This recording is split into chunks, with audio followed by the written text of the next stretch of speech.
What's the difference between a good leader and a bad leader? Interesting question, isn't it? It's an essential question every leader must ask themselves. Today, I take a look at 5 situations that are handled very differently by leaders depending on their good or bad approaches. Coming up.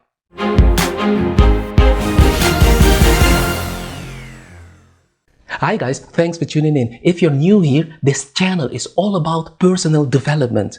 Every week I'm here to serve you with tips and strategies to become the best version of yourself so you can achieve your dreams and live an awesome life. You know why? Because you deserve it. Everyone deserves an awesome life. So I invite you to subscribe to my channel if you like these kinds of videos below. And hit the notification bell so you don't miss any of my new videos. Every leader faces challenges and situations that test their patience, skills, and mindset. There are no magical, drama-free team. What separates a good leader from a bad leader is how they handle the challenges they face every day. As a leader, you will be in charge of a bigger workload, have more responsibility, and be accountable for more than one person. This is a hard task to take on, which is why being a leader is not a job for just anyone. There are only selective people who are capable of handling the role of being a good leader. They should also decide what kind of leader they want to be. Let's take a look at 5 situations that are handled very differently by good leaders and bad leaders.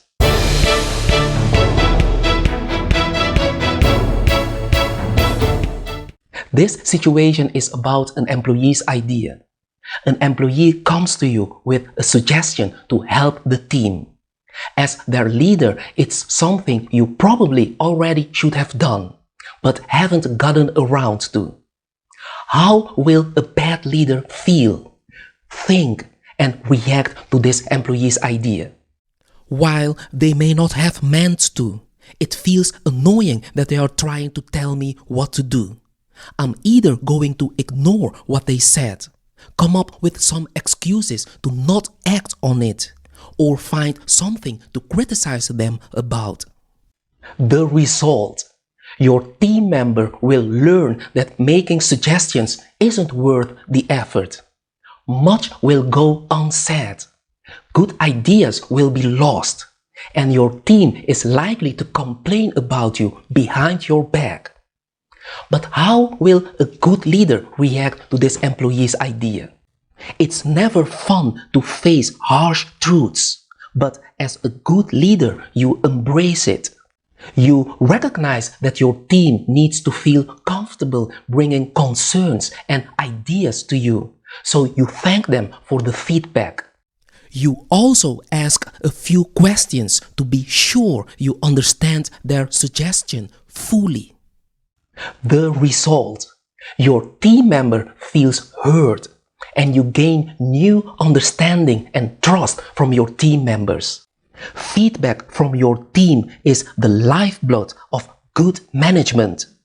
Getting feedback and accepting feedback from your team is very important. It's something good leaders take seriously.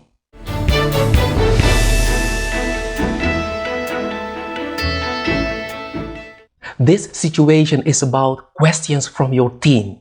An employee in a long meeting asks a tough question.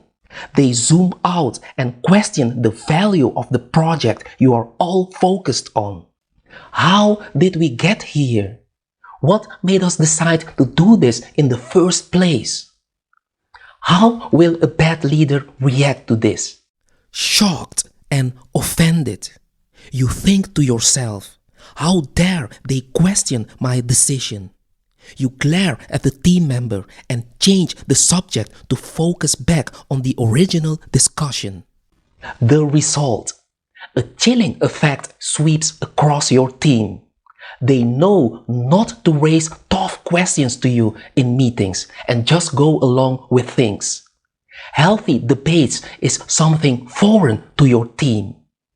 But how will a good leader react to the same situation?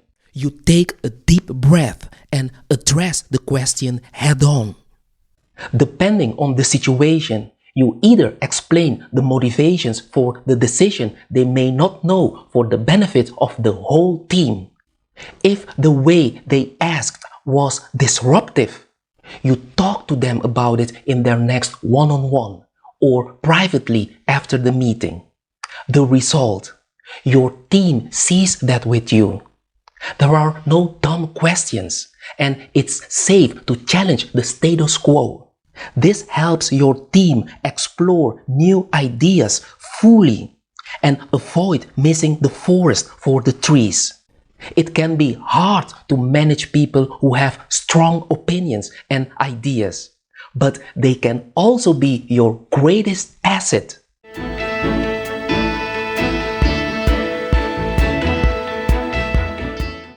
This next situation is about managing the unknown. You have someone on your team in a role you have never done yourself. You are not familiar with all the nuance of what they do, nor their keys to success. How will a bad leader deal with this situation? You feel a bit threatened by the hire and some imposter syndrome, so you fake it. You pretend you know more than you do and go super hands-off with them. The result: communication quickly breaks down between you and the team member.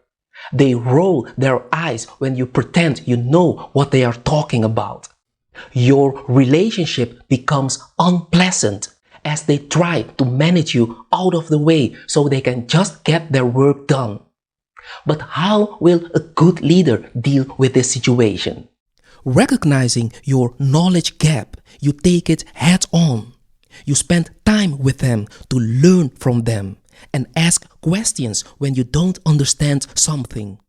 Together, you come up with a plan you can hold them accountable to for the work you are less familiar with. The result: you build more trust with them and show that your team has a culture of humility for things they don't know. By having a plan, you can still tell how they are performing despite your relative newness to their field of work. Embracing the need to learn new skills and admit when you don't know is a growth mindset well worth demonstrating.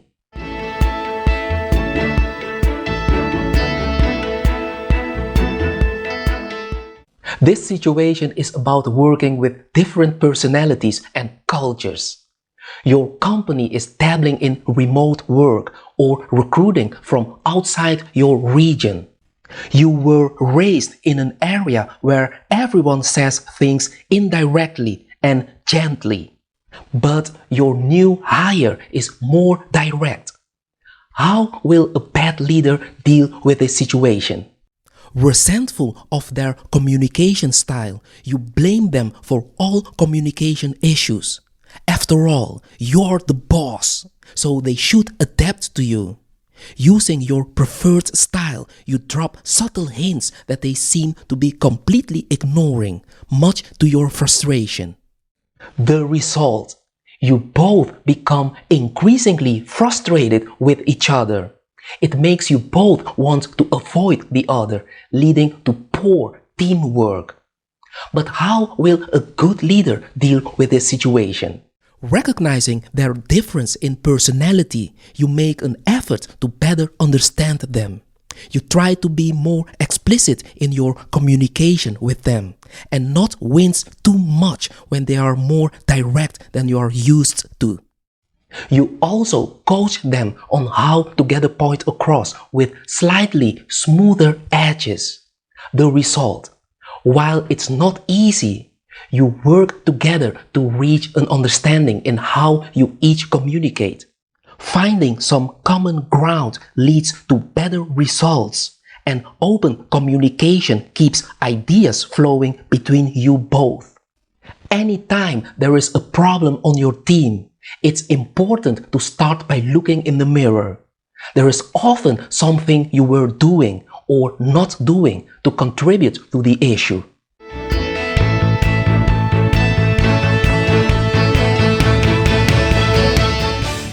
This situation is about rolling up your sleeves. You get a coach to help you be a better leader. The coach tells you passionately you must do something you have never gotten around to. How will a bad leader react to this situation? You shrug off the advice thinking, it's extra work and I'm sure it can wait. I don't see them for a month anyways. You let your mind run and rationalize away why the advice doesn't apply or isn't as important as the 18 other things on your to-do list. The result: you miss out on the impact your coach knew the effort could have. Compounding the issue, when they see you haven't made the change, they start to lose faith in your willingness to listen. Soon they are less interested in coaching you or avoid certain topics that could help but seem to fall on deaf ears. But how will a good leader react to this situation? You recognize that you picked this coach for their experience and insights. If they are passionate about doing things now, it must be important. It's not easy making time, but you find ways to carve out enough to get it done. The result: you complete the effort and you see how it starts to impact your team in ways you never expected. Your coach also becomes more confident in working with you, seeing that it's a good investment of their time. Conclusion: there is a big difference between a good leader and a bad leader. It's all in your mindset and your ability to take ownership of problems and opportunities in a positive way. I hope you find this video useful. Leave your remarks in the comments below. I'm always interested in your opinion. Give this video a thumbs up if you like it and share it with your friends and family. Don't forget to subscribe to my channel. Join this positive and amazing community. See you on the next one.